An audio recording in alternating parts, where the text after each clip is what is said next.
Welcome back to the Builders Coach Show. I'm your host, Jess, and I'm here with Kurt from Builders Coach. Hello. Hi, Jess. How are you? Yeah, great. Thanks. I love the topic of today because it's all about marketing. Yes, I know you love it. So, guys, if you are stuck competing on price and really struggling with external pressure, this episode is for you. Yes. So let's kick it off. Kurt, the first thing I want to talk about is really the concept of blue ocean, because you do talk about blue ocean at our events and stuff. And so what's the other side of it? I think it's red ocean. Is that correct? Red ocean, yeah. So red ocean, blue ocean. I'll kick off by saying marketing equals profit. It really is the holy grail. Like, you get this right, you have a great layered niche, and then you can sail out into a blue ocean, which is unlike the red bloody ocean where most builders compete, where they're competing on price. It's the race to the bottom. They all look the same. People can't differentiate, so then they're looking at the numbers, and then it just becomes just this horrible, just a situation you don't want to be in, right? But this is about first principles. First principles of business and business success is adding value. You just got to look for ways to add value. And we were talking just before about leadership and the need to make decisions and be the captain of the ship and steer it. So, as the leader of a business, you need to decide, where are you going to add the most value? Put your flag in the sand. Your market positioning is the most important decision you make. And decide, are you going to be the Mercedes-Benz of renovations and extensions in your area? If so, what does it look like? Off you go. And then layer in is then just adding something else to it. So you do renovations, extensions in a certain area, and then maybe involve smart technology or indoor, outdoor entertaining areas. Maybe you joint venture with a pool landscaping company and have the most beautiful indoor, outdoor areas that are appealing to a certain demographic. We've spoken about green technology, heritage homes. You've got some examples you're going to go through later, but that's what this is about. It's how do you add more value, be more relevant to a particular market and demographic, ideally one that has money, so the more affluent ones, and then just keep ratcheting up the value. And then you'll eventually, just to finish this up, you'll eventually get to a point where you are creating, not competing. So there are no competitors. And that's where life's a beautiful thing. Yeah, and before we go into this topic, I wanted to say also that there are way too many builders out there that are just trying to please everyone and trying to catch any type of client, anything. They'll be like, oh yeah, we'll do renos, we'll do just anything you want. Yeah. And really, when you're trying to please everyone, you are connecting with no one. So nobody is like, wow, this is the person for me. This is the builder that I need. And therefore, you're really struggling, and therefore you're competing on price, et cetera, et cetera. So it's really this idea of I can do anything. And some people are scared of choosing a specific niche, right?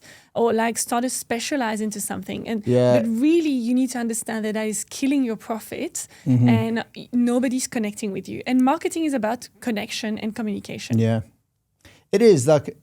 Humans are interesting creatures. We're emotional creatures. We herd animals. Right, people don't like to break from the crowd. It's very uncomfortable. It's interesting because I find, and we've spoken about this before, if you look at business owners out there, the percentage of business owners that have ADHD or on that spectrum, is quite high because of the impulsivity, the quick decision making, the ability to move quickly, and people in that space tend to be more resilient and also feel like they are not part of the herd because they're in a small sort of minority group, and they are okay with it and they get it. But the number of intelligent people I see out there who cannot, for no logical but just emotional reasons, break from what everyone else is doing. They look at what everyone else is doing, they go, but everyone else is, have got putting their name out there, just marketing with their brand. But everyone else is at, 17% or 20% markup. That's what everyone else is doing. So, and they follow that. They all just follow. It's like the sheep or the herd mentality. Yeah. Whereas, if you're looking to achieve outstanding results and you want to go out into a blue ocean, you're going to be on your own. Blue ocean. It's just you. All right. You're not fighting with everyone else. then you got to do things differently, right? It's no different to peak performance in sport or any other endeavor. If you're going to play in the top 3%, you're going to look very different to the majority of the 80%. In fact, often, say to my clients, look what everyone else is doing. And this is a rule for life. Do the exact opposite of what 80 or 90% of people do. You'll be a raging success. So anyone listening, have a look at who are the most successful guys, and not people that just look successful, because some people look, it looks great from the outside, but when you look behind, pull a curtain back, it's a mess. So they're doing things differently. The people that are really dominating, you'll see they're doing things differently. Yeah. It's really about finding this point of difference, really, your unique value proposition, and just, be different, be unique, do your own thing. And not for the sake of it. Because that's how you break away from the herd, as you said. Especially in a market where there's so many people out there, right? There's a lot of builders, a lot of people, there's a lot of demand also, right? Exactly. So be unique and find that point of difference. Yeah, and it's not difference to be different just for the sake of being different. And this comes back to leadership, right? And you said it before, people just trying to please. It's not having a strategy. I was asked to comment on some research, every now and again, I get contacted by certain media outlets where they go, hey, this report just came in, things are taking longer than usual, or there's a problem, what do you think? But, these guys did research on, insolvencies and bankruptcies, which, construction makes up a high percentage, of all industries out there. There's a lot of guys that get the numbers wrong, not because they're bad people, and then they either walk away or go under. But what they found is, through interviewing people. So they interviewed people and asked them, they wanted to find out what was it that caused them to go bankrupt. And one of the questions they asked was, did you have a strategy for being profitable and having positive cash flow and generating consistent workflow? What was your strategy? And 48% did not have one. And that is, this is where, you hear me talk about it, and you've even sort of raised an eyebrow before when I've said the hallmark of leadership is decision making. You've got to make a decision. You've got to go, hey, this thing that we're doing, construction, residential construction, is a game, and it's the game of business, and there are certain rules, and the scoreboard is profit, cash flow, workflow, and there's certain levers we can pull. There's things we can do upstream that'll move the needle on those very important metrics. What are they? What are other people doing that's working? Success leaves clues. Let's find out that best practice. Let's get a read on the market. It's thinking and then going, hey, it looks like in this area here, it's coastal. People like, architectural builds on sloping blocks. There's demand. Why don't we niche in that? Plus then joint venture with, again, pool landscaping and weave some green technology in because people are quite pro, that sort of mindset in this area as well. So it's seeing it, reading it, and then making a decision to niche in it, which is then going to break you from the herd, and then feeling that discomfort of, this is not what everyone else is doing. Should I do it? You can make an informed decision and then get out there. But coming back to what you're saying, it's differentiating, but you absolutely need to differentiate, because if you can't, then people are going to have to look for one, and it's going to be price, right? And that's where we're heading up to the price at the bottom, and there's the 80% in the bloody waters.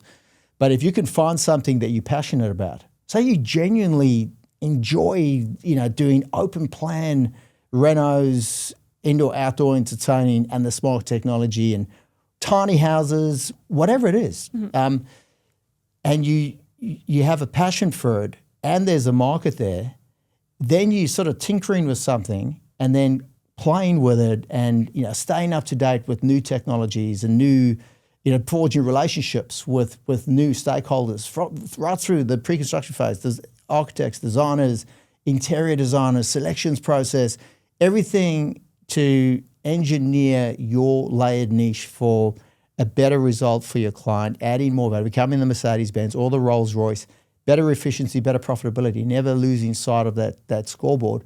And then again, that's a rare existence. I know some people that live that sort of life. It's a lifestyle and then that business serves your lifestyle if you structure it correctly as well. So it's absolutely differentiating, but doing it in a way that you enjoy it. It's not a job. It's something you're genuinely interested in. It doesn't have to be like that. It could just be the money, But I'm saying if you can do that, do it. And obviously there needs to be a market there. But then that differentiation speaks directly to the market, right? Which means your relevance in that space goes through the roof and you become the cardiologist, not the GP. And when people see you like that, you get respect and credibility because of your specialty and your credentials and your track record. And the longer you stay in it, the deeper the groove, the more credibility and respect. And when people get the bill, they're going to expect to pay more. Yeah. So it comes full circle back to marketing equals margin, and hence why it's the holy grail. And it's worth spending some time and energy getting it right. So you mentioned layered niche. Let's break it down. What is a niche, sub-niche, and what is the concept of layering? So layering is, so first and foremost, you want to identify your core niche or specialty. So what is it? So again, you want to chase the margin, then the revenue. So ideally, regardless of where you're located, find the suburbs that are more affluent. Ideally do that, right? You don't have to, you can deal with, you could decide to go volume in an area where it's first homeowners, the younger demographic, which is obviously emerging, and you can make money there. I'm not saying you have to do this, but if you want to stay boutique, you don't want to become a volume builder, ideally look for affluence. Why? Well, people who know how to make money will always know how to make money. I've heard it said that if they took all the money in the world and divided it up equally amongst everyone, right, the 8 billion people, it'll quickly move back to the people that have it, right? There's a reason for that. We all know people, if you gave them $10 million today, 3 years from now, they'll be gone, right? 70% of lotto winners, even if they win 120 million, 5 years later are in the same place they were before they won it. Okay, and it's because they don't have the financial acumen.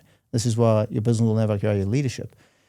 But really you want to target those people. So even in a downturn, these people that short the market make money. So that means you're going to have consistency. And then your marketing allows you to create your own economy within that space.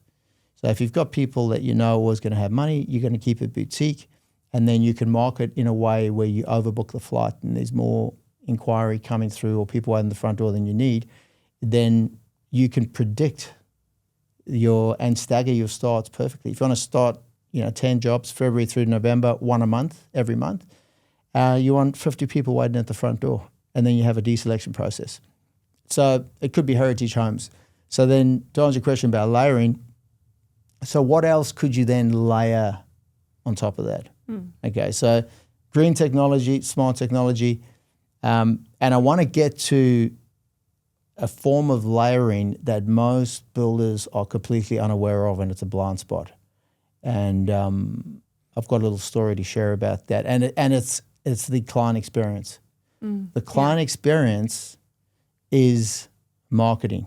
Most builders don't realize it. And if you can just understand that concept and then apply it, put some structures in place to communicate proactively, which is what that is, the one thing that most impacts the client experience is proactive communication. It's, in most cases, game changer. Yeah. So before we get into that, I've got a couple of examples for you, just to make this crystal clear for our of layered listeners. niches? Yes. Awesome, yeah. So I was going to say, it's not custom homes, it's passive house for downsizers, for example. Yep. Okay. It's not just renovations, it's a heritage home extension renovation. Or it is not just a luxury build, it's an off-grid eco retreats for investors. Yeah. Okay, so that is it's you take your niche, but you're layering it. So you go deeper into that niche, and then you layer it with other components to that. There was another list, the more comprehensive list of 10. I don't know if you've got that there. No, I don't. Okay. Well, maybe we'll mention next time. I did. I ran it through a couple of AIs and got the top 10 highest margin layered niche opportunities. Yes, I think I did see it. Yeah, there were 10. It was quite. I went through it and I was like, "Oh, this is awesome." I was thinking this is everything. So it's. I was going to say it's obvious, but it tweaks to a really layered niche. Actually, to all our listeners, if you want to get that list, how about you just contact us at info@builderscoach.com.au and we'll send the list to them. Just type layered niche in the email headline and we'll shoot it across. There was definitely the passive house, as I just said now. There was the heritage home renovation, which is a big one in some areas also. I think there was off-the-grid eco things, but tiny houses.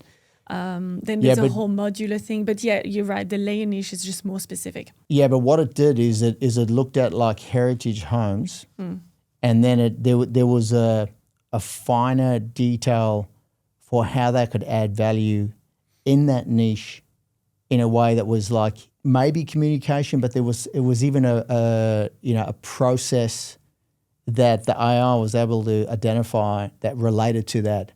Oh yes, like so it just came to me now. With heritage homes, they have different permits and compliance requirements, same as like bushfire zones. So it created a layered niche for a fast tracking or process for compliance, either through external, contractors, but offering like a service. So layering or attaching a service arrangement that is relevant to that niche. Because most people, if it's heritage or bushfire, they'll say to them, there's just all this additional compliance, these things you've got to get through. You've got to do that. And then people are like, oh, shit, I didn't know about that. But they go, hey, so there's all this. So the layer would be, you've got all this additional compliance. There's a 147-step process in our over-regulated thing we live in. But you know what? Don't worry about it. We've got it covered. We know we've got contacts in the local, council, and we've got a process for going through it. And normally it takes 12 years, but we can get it done in 6 months because of our process. So there's one there that relates to the niche, and I had many examples. Anyway, if you want it, email us. Yeah. Layered niche. Yeah. Mm-hmm. Yeah, no, that's a good one. And so it's really, it's really important. As you said, we spoke a little bit of market positioning and having the right positioning in order to get leads, generate leads. It's the most important decision. Like that market positioning, I always talk about as like putting your flag in the sand. Again, okay, this is who we are, which again requires that leadership. So who's the guy that's making that decision? Because it's not something that, you sit down together and go, oh, should we do this? Like you think of committees and, people saying, you need one guy to go, hey guys, this is where we're headed. And then be the type of person people go, yeah, that sounds great. We'll follow you into battle sort of thing. So let's talk about the client experience, because as you said, layering could be a process. It could be an experience. So it's not just about a niche and kind of an area of expertise. It can be more than that. Yeah. And I think the client experience is so important, or the communication is so important, and it can actually become your point of difference. I mean, I'll give you like an outlier example. One of the guys, the renovations near the airport, right near Sydney Airport, and he had a soundproofing specialist. They knew exactly what windows to use because there's airplanes coming past. And they soundproof the home. So when you're inside, you virtually can't hear the planes. Wow. And that was like, there's a form of layering right there. We've spoken about, Rick with the female project managers who are very proactive with their communication, weekly meetings, face-to-face with the schedule, selections, off-sider, interior designer that helps with that. And that all impacts. But yes, let's talk about the client experience. Yeah. Okay, so I shot a video about this because it really hit home. A couple of weeks ago, a guy who I was working with, he's Passive House. So Passive House is, your high-performance homes premium product out of Germany. And he went to site visit to meet this prospective client. Now, he knew that client was talking to another Passive House builder. And Passive House, you've got to be, you've got to go through accreditation process. So anyway, met with this client and he asked a great sales question, which I recommend everyone does, by the way. And that was, he said to the client, if you choose to work with me as your builder, if you could imagine, we finished the job and I'm handing it over, what would have to have happened for you to want to refer me to all your family and friends and work colleagues? And the client said, hey, that's a good question. I've actually got a friend who's just finished building a Passive House. And I asked them, how did it finish up? Were you happy with the product, time, were there any overruns? The guy said no, it was defects free, on handover, no overruns, amazing result there. And it was on time. as well. So the guy said, great, would you refer me to the builder? And the guy said no, because the communication was absolutely shocking. And I was like, wow, like that's a big call, you know. So the guy got what he wanted on time, defects free, you know, within budget. So why wouldn't he? Surely the communication can't be that bad. And then I thought of an analogy, and it was like, imagine like if you got kids, and then you don't know where your kid is. You don't know if your kid's safe. Maybe they in danger or worse, and you don't know. Eventually, you find out, yes, they're fine, and they always were. But just because you found that out doesn't mean you didn't experience emotional turmoil, you know, for that period. And that is what it's like for clients. Maybe not that bad, but that's a good analogy for, you know, clients that, you know, they're not getting any communication. In the builder's defense, you're just trying to get the job done. Let's just get it done to standard, on time. We don't want overruns, trying to do the best thing for the client. But the client's just getting crickets, radio silence. Yeah. And then they put the TV on, and there's a bad news story. They read the paper, they jump online, and there's horror story after horror story. And then they're unsure and uncertain, and they go through all this, you know, emotional turmoil. Yeah, it doesn't take away, as you said, like if you think something might be happening or has happened, and it turns out that it's all fine and, as you said, finished on budget, etc., and with no defects, it doesn't take away that emotional experience. And so, yeah, if communication was bad, if interaction between, you know, builder and client was bad, even if everything turned out well in the end, that you're still impacted. And that's a big thing, right? Because imagine from the builder's perspective, he is doing his job, he's working hard to try to finish on time, on budget, etc. So he thinks that for him it's a win, right? It's tick, I've done what I needed to do, despite, you know, maybe ups and downs and turmoil, etc. But he's just lost a referral. And and that's bad, right? So the client is not going to refer him on. He's not going to get another job from that specific client, which is extremely valuable, as we all know. But he thinks he's done a good job. But he also won't know why. He may find out that client referred. He's working with a different. That he may find out through a social network that the client he did a job for knows someone else, that he's now working with a different passive house builder. Blind spot. He won't know because most builders do not realize communication, and it doesn't make sense. It's not logical on the surface. That's why that kid analogy, and it's interesting because we were at an event and we were talking about this, and then there was a Thursday, and then Monday it happened to you. Remember, Cooper wasn't at school. You didn't know where he was. Yeah. And then for about 2 or 3 hours there, and even the school was like, hey, maybe protocol is that we call the police. Yeah. So then your brain's like, then it was affecting me, and then eventually you found out everything's fine, and then people are like, hey, relax, like why, calm down, it's totally okay. But then it doesn't take away what's happened. The 3 hours where my brain's going through every possible scenario and the worst scenario that you can possibly imagine. So that is what's happening, and this is why it's such a big opportunity for anyone who then just puts in a process for communication, because it matters, big time. I was going to say to our listeners, ask yourself, do you think your clients that you've worked with previously, do you think they would recommend you? And hopefully you have a process to ask for referrals at the end of your jobs. But if you don't, put that in place, please. And if they haven't referred you, dig into it. What do you think you could have done better? It's a good reflection to have, right? Just to see, do I think that these clients would potentially refer me to someone else or not? And if not, why? Get some feedback. You should be asking for referrals at the end of every job and then getting feedback along the way to make sure. Yeah. But regardless of that, putting a process in place for communicating well is crucial. And it's not just during the build, You just made me think of one of my clients that was telling me that he had a bit of a hiccup with one of the projects he was working on. And the client was not happy. There was damage done to lower floor. Anyway, And I was talking to him about it, and I asked him, so have you managed the issue? And he was like, yeah, he was like, oh, I think it's fine. They're not going to do anything about it.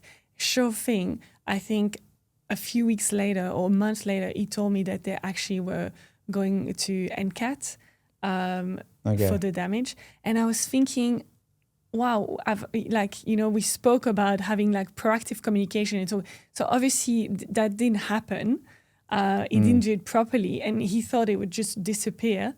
Like that's really sweeping under the carpet. It's like, oh, I haven't heard anything from them. I think they're no fine. news is good news. Yeah, if I haven't heard anything, everything's okay. Don't ever think that. I think everything's fine because meanwhile the client was probably like hating on him, to be honest, or whatever. Not that it was his fault in this case, but anyway.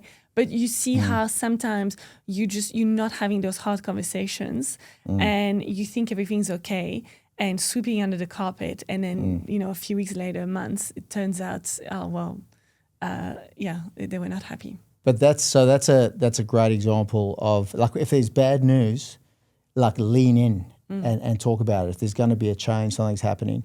But I can tell you what, like, it's not as simple as just saying, okay, well, let's have a fortnightly site visit with the client, and then let's use the client portal on our job scheduling tool where they can see updates of photos and videos along the job, and then everything should be cool, right? No, because, and I'll give you a couple of other examples of things that happen. So the job starts, when the job's contract signed, everyone's excited. Client's excited, it's amazing, see everything, and then it just goes downhill from there, right? And this is, me, having had, multiple building companies, seen it through our clients, and then having done lots of work on different properties, being the client. So, a common thing is, there's a little variation. So, hey, can we just change that skirting there, or can we do this change, or we just want to change that color, or whatever it is. And then, sometimes the client will speak to the subcontractor or just the supervisor, and then they're like, yeah, sure, they make these little changes. Then all of a sudden there's a big change that's going to cost a bit of money. So like a big variation or change order. And then the client gets charged for that. It's a significant whack. But that invoice gets put right at the end when the job finishes. So then it's a big surprise, a shock. They weren't expecting it. Here's another $60,000. And they feel blindsided. Okay, like what the hell?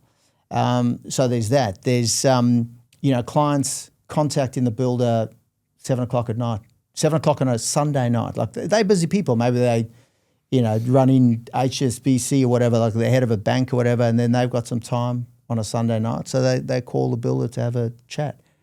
And then they do that a couple of times. The next thing that they sense the builder's like agitated, and then they think, oh, why is this guy? He's got an attitude problem. You know what's going on? And the builder's like, this guy's fucking calling me on a Sunday. What the hell? But doesn't know how to say anything. And then the relationship starts to erode. Then the variation, the invoice comes in, and next thing, they go to court, or the client goes, screw you, and it's just horrible. There's all this emotional backlash. Yeah. So how do you offset that? So it's really having a conversation up front at contracts, and explaining the rules of the game, saying to the client, okay, here's the things, we're going to deliver on our promises to you. Here's what we're going to do for you. Here's all the things, right? It's in the contract. But you part of the team, right? Here's the things we need from you. Like really important. Payments on time, crucial. Like if payments are late, that we can't pay the suppliers, the subbies, they get pissed off with us if we don't pay them, they don't turn up. That can cause delays. That can have a domino effect, and then big cost blowouts, and you want this job done before Christmas or the wedding or whatever. So when you explain that to them, they go, oh, yeah, sure. So they make sure they say to the bank, hey, don't stuff around. They've already agreed the amount they're going to pay. Don't contact us after hours. We need to rest up. Like we want to be there early, wide-eyed, bushy-tailed. We get there 7:15 so we can start 7 o'clock first thing, if not earlier. And we will contact you. We have a process, and for how we will contact you. You can't just turn up on site.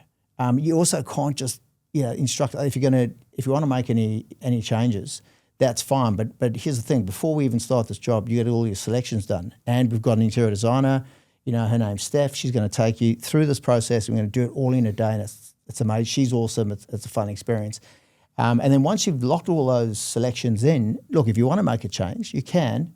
there's variation process, and this is how much it'll cost. There's a $350, $400 admin fee, and then you'll be paying that variation on the next stage payment. And we will send you a document, or you can use there's a process in the job scheduling. All of that, there's 12 or 13 things that get explained up front, very clearly, including handover, defects, liability period, which most builders, if they've never done this, will go, why the hell would you want to talk about those things, those uncomfortable things, at a time when everyone's happy and excited? It's because you get a huge amount of credibility and respect, especially from people that have never built. They're like, oh my God, this guy's, he's pointing out all the most important things in our building contract that he knows are going to come up, so we better understand them. And the better educated a client, the better behaved they are, right? And you're preempting anything that might happen, which, I mean, a lot of these things will probably happen. Now, those are all the things that come up. Yes, on a exactly. project. So you're preempting it. You're like nearly priming them, saying, well, when, if you do this, this is a variation process, et cetera, which it's good. Your client needs to know the impact and why it's important, etc. But it comes back to leadership. You don't want them to be blindsided. Exactly. Mm-hmm. Yeah. It comes back to leadership and being able to, leading them through your process, having a process, but then leading them through the process, knowing that it's the best thing for them and you inoculate against issues. But were you going to say something else? No, I was going to say, so that's the client experience. So super important that like upfront communication with the, how do we call it? Client commencement agreement. Client commencement, client collaboration agreement. I like that term. You're collaborating with them and everyone else. What about during the build? Well, I was going to say, let's talk about that. But before that, I've got guys that in their sales process, they communicate a lot. So our 6-step sales process is an education-based process that explains to people exactly what's involved in the pre-construction phase. And then I've seen guys use marketing videos, and marketing is really selling in advance, where they explain their job scheduling tool, how they program jobs, how they communicate with clients. I've seen guys create little Loom videos using technology where they show them. So we get you to do your selections first. It's really important because the pre-construction phase is the most important part of the whole build process. If it's done, we know that. And if we know also if it's done well, it means the job's going to run smoothly with less issues and everything's going to be great. But part of that pre-construction phase requires that you do these things, including selections, whatever else. So that can get communicated through video content in little bite-sized chunks in your marketing, through your social media, in your newsletters, and even get a testimonial from someone that said, wow, these guys are so organized pre-construction, right? And that meant, the build process was fun. So there's that. But during the build, to answer your question, having regular face-to-face meetings, it's just having a structure. So what is it going to be? I spoke to a guy about this last week. It's like, is it fortnightly meetings, or is it, a Zoom call once a fortnight and then monthly catch-ups? Depends on the job type, client, location, all that sort of thing. And then ideally a client portal. That is game changer because they get an app on their phone and then they can see updates. That cuts down the need for communication, because the reason people call 7 o'clock on a Sunday is because there's radio silence, and then they start getting anxiety and feel, what's going on? Is there a delay? Is there an issue? They see something about price hikes or some issue, and they want to know what's going on. So really you want to get in front of the curve and be proactive. And people love photos. I mean, it says a lot too in terms of the state. And if you're building your client's building a dream home or forever home, we've got builders that are working with these high net worth individuals, and they're having they're out at a dinner party. Maybe it's a doctor or something. They love, pulling out their look, and they can show you, and it'll be like, because some people, I know, like in this country, you're a wanker if you start showing everyone your amazing home. But they can go, hey, the builder sent me an update on this thing. Check this app out. Oh, yeah, so there's our, and then so there's a way for them to bring the conversation up. And, people like showcasing things. Let's wrap it up in terms of the client experience. So the end of the project. Handover, really important. So having a handover process, ideally having a handover pack with all the documentation, the warranty, a gift, the cliche champagne, flowers, but beyond that, I've heard of guys setting up during the build process, getting to know the client, setting up an Xbox in the teenager's room, painting the door, classic story. This woman wanted a door painted red, and the guy organised that and set up her surround sound and TV. And she was an elderly woman by herself, widowed, and she just absolutely loved that. It was just like paying attention to detail and doing these little extra bits. And then straight off to the gift, because there's always going to be ups and downs in a build. Nothing happens in a straight line. At handover, gift, and then, do you mind if we get your feedback? So instead of a testimonial, feedback, 2 questions. What impressed you most? They'll probably go, your team was great, communication was awesome, loved your handover finish, it was beyond expectation. They'll give you 3 or 4. If they are articulate and are not camera shy, get a video, because you can really capture the emotion and the expression in their voice better than just a written testimonial. You can put that up on all your platforms. But and then it's the second question: what is the one thing you feel we could have done better? Mm-hmm. Pay attention to that, because you ask that 50 times and 32 people tell you one of your contractors has got a problem. Your electrician's got an attitude problem, probably has. And then the last really important question: who do you know who could benefit from working with us? Ask for that referral. Yeah. Who do you know who? Not do you know someone? It's a yes/no question. Who do you know? And that's a process. All of that, from the sales process, educational documentation, client collaboration agreement, communication through the build, handover process. And then we have guys that offer a after maintenance process as well, where that literally clients can sign up. And this is like an example of a guy on the coast, coastal properties rust with the sea air, and they offer they basically guarantee the project for 30 years. Nice. And there's a 12-month check-in maintenance program, which they outsource to a maintenance guy who goes and does a check on the house. Awesome. Look, guys, client experience is marketing, so it's super important. Think about that when you are doing your projects and how you communicate with your clients going forward.